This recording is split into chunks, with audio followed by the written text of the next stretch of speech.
বর্তমানে বাংলাদেশের রাজনীতির পরিস্থিতি।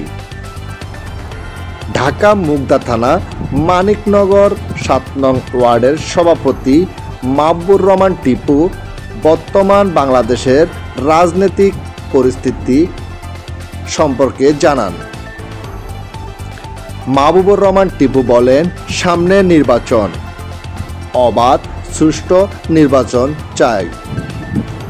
মাহবুবুর রহমান টিপু আরও জানান, বিএনপি নির্বাচনে জয় হলে দেশের উন্নয়ন থেকে শুরু করে জনগণের পাশে থেকে জনগণকে সবসময় সহযোগিতা করবে।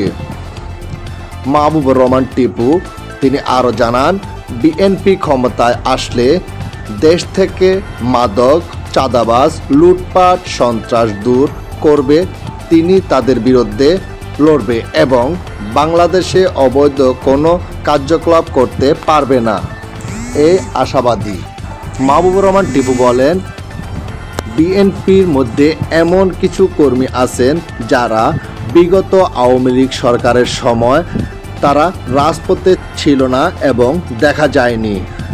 বর্তমানে তারা বিএনপি বড় নেতা হিসাবে পরিচয় দেন এবং তারা নিজেদেরকে বড় রাজনীতিবিদ মনে করেন। মাহবুবুর রহমান টিপু দেশবাসী ও জনগণের আশা প্রত্যাশা করে এবং সবার কাছে দোয়া কামনা জানান ও দেশবাসীকে সালাম জানিয়েছেন। আমি মোহাম্মদ মাহবুবুর রহমান টিপু, আমি ঢাকা মহানগর দক্ষিণ বিএনপির অন্তর্গত মুগদা থানার ৭ নম্বর ওয়ার্ড বিএনপি সভাপতি। ধন্যবাদ। আসলে বাংলাদেশ জাতীয়তাবাদী দল বিএনপি আমাদের শুরু থেকেই আন্দোলনটা ছিল নির্বাচনকে কেন্দ্র করে, যে আমরা চাচ্ছিলাম যে নির্বাচনটা একটা সুন্দর, সুস্থ, স্বাভাবিক পরিস্থিতিতে নির্বাচনটা হোক। কিন্তু বিগত সরকার নির্বাচনটাকে কুক্ষিগত করে তারা তাদের মতো করে নির্বাচন করেছে, দিনের মত রাতে করেছে, এককভাবে নির্বাচন করছে। এখন আমরা বিএনপি চাচ্ছি যে আমরা একটা সুন্দর নির্বাচনে আমাদেরকে এই তত্ত্বাবধায়ক সরকার উপহার দিবে এবং একটা সুন্দর লেভেল প্লেইং ফিল্ড যেটাকে বোঝায় সেটা তারা পরিবেশ তৈরি করবে।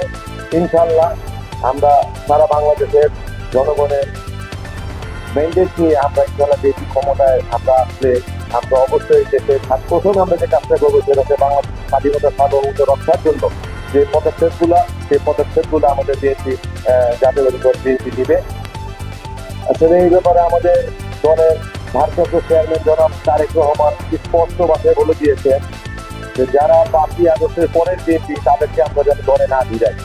তো আমরা এই বিষয়ে অনড় আছি, কিন্তু আমাদের বিএনপির কিছু সুবিধাবাদী লোক যারা গত আন্দোলন সংগ্রামের সময় থানায় মুক্তিবেটা দিয়ে তারা বিএনপি করবে না বলে অঙ্গীকার নামায় সিগনেচার করে তারা বিএনপি থেকে অব্যাহতি নিয়েছে, তারা তাদের একটা অংশই আবার ৫ই আগস্টের পরে এখন বিএনপির একনিষ্ঠ কর্মী থেকে আমাদের এই বিএনপি কিছু লোকের সহযোগীরা তারা বিভিন্ন অপকর্মে জড়িত। তা আমাদের দলীয় নির্দেশনা আছে এরকম তাদেরকে দল থেকে দলে না বিরক্ত করেছি এবং আমাদের এই আসনের রাজনৈতিক অভিভাবক জনাব মির্জা আব্বাস এবং আফরোজ আব্বাসকে আমরা অবহিত করেছি। আশা করি ওনারা দ্রুত একটা ব্যবস্থা দিবে তাদের ব্যাপারে।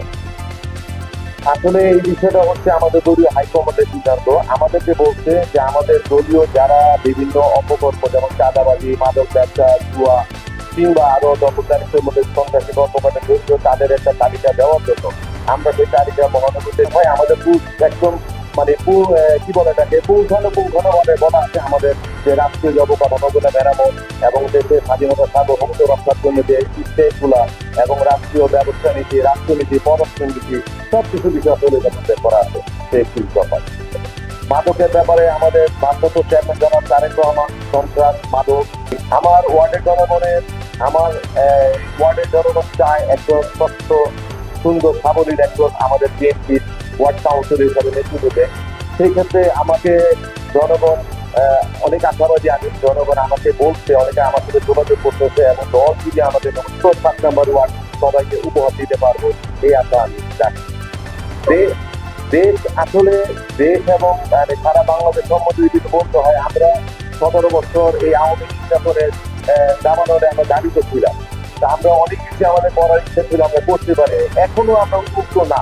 এখনো আমরা এই বিভিন্ন নতুন যে উদ্দেশ্যে বলবো আপনারা শক্ত হন, আপনারা সুসংগঠিত হন ইনশাআল্লাহ বিএনপি যদি জাতীয় নির্বাচনে আমরা জয়ী হই আপনাদের জনগণের ভোটে, ইনশাআল্লাহ আমরা দেশবাসীকে একটা সুন্দর সাবলীল বাংলাদেশ, আমরা দেশ নায়ক তারেক রহমানের নেতৃত্বে আমরা একটা বাংলাদেশ, সুন্দর বাংলাদেশ উপহার দিই।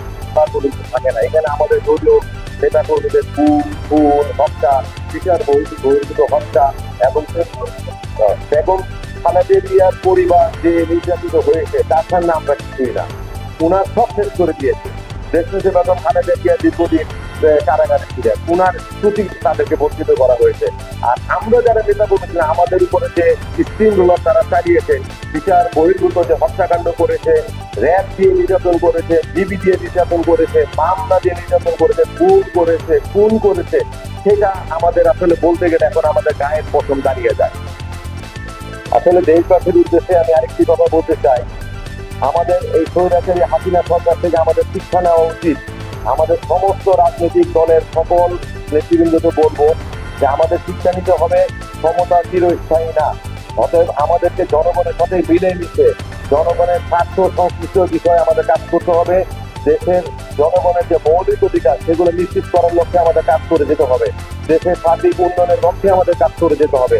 আমরা যদি আবার সেই স্বৈরাচারী হাসিনার দলের মতো আচরণ করি তাহলে কিন্তু আমাদেরকে জনগণ বিতাড়িত করবে। তাই আমাদের সেই আওয়ামী লীগ থেকে শিক্ষা নিতে হবে, আগামীতে যেন আমরা সুন্দর একটা বাংলাদেশ গড়ে তুলতে পারি সকলের সহযোগিতায়। এই ব্যাপারে আমরা সবাই সজাগ থাকবেন। ফখরুল আলম সাজু, আনাজ বাংলা টিভি, ঢাকা।